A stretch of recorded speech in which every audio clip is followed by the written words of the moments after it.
জানো তো, চাঁদের মনেও না আমাদের মতো দুঃখ আছে, কিন্তু চাঁদ সেটা কখনো প্রকাশ করে না।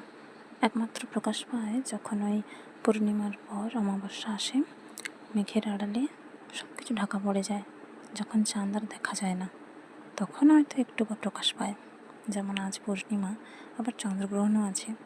যাই হোক, এখন যদিও গ্রহণ হয়নি, তার আগের মুহূর্ত, তবুও ভাবছি এই যে আমাদের জীবনে যেমন পূর্ণিমার মতো দিন আসে, তেমন অমাবস্যার মতো দিনও আসে। আমরা কিন্তু পূর্ণিমাকে যতটা উপভোগ করি, অমাবস্যাকে সেভাবে উপভোগ করতে পারি না।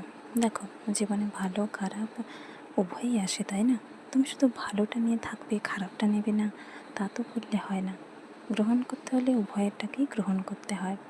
জীবনে ভালোটা যেমন আসবে, খারাপও আসবে।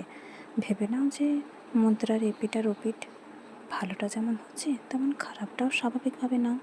কারণ তুমি এটা কেন ভুলে যাচ্ছ, ভালো ছাড়া খারাপ হয় না, খারাপ ছাড়া ভালো হয় না, দিন ছাড়া রাত হয় না, রাত ছাড়া দিন হয় না। যাই হোক, যখন আমি অডিওটা দিচ্ছি এখন সকালবেলা, তো পাখির চিৎকারও শুনতে পাবে। ওই যে রাত কেটে দিন হয়েছে, সেই জন্য পূর্ণিমা চলে গেছে, তারপরে আরেকটা দিন। এবার ধীরে ধীরে অমাবস্যা আসবে, অমাবস্যার পরে কিন্তু আবার সেই ঘুরে ফিরে পূর্ণিমা আসবে। তবে আজকের দিনটা স্পেশাল এই কারণে, আজকের লাল চাঁদ দেখা যাবে, যেটার জন্য আমি অধীর আগ্রহে বসে আছি। জানি না কতটুকু দেখতে পারবো, কিন্তু আমি সত্যি অনেকটা উত্তেজিত। একটু যদি দেখতে পাই সেটাও নিজের সৌভাগ্য মনে করব।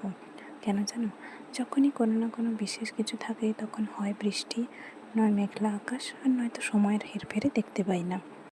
আর একটা ব্যাপার কি জানো তো, যেমন নিজেদের মধ্যে সূর্যের মতো তেজ রাখা যায়, তেমনি চাঁদের মতো নির্মলতাও রাখা যায়। শুধু তেজ থাকলে হয় না, কিংবা শুধু নির্মলতা থাকলে হয় না, দুটোকে নিয়ে জীবনে এগিয়ে যেতে হয়। কারণ তুমি যদি সবসময় শুধু লক্ষ্মী হয়ে থাকো, তাহলে কে কখন তোমার কী ক্ষতি করে দেবে সেটা তো তুমি নিজেও জানো না।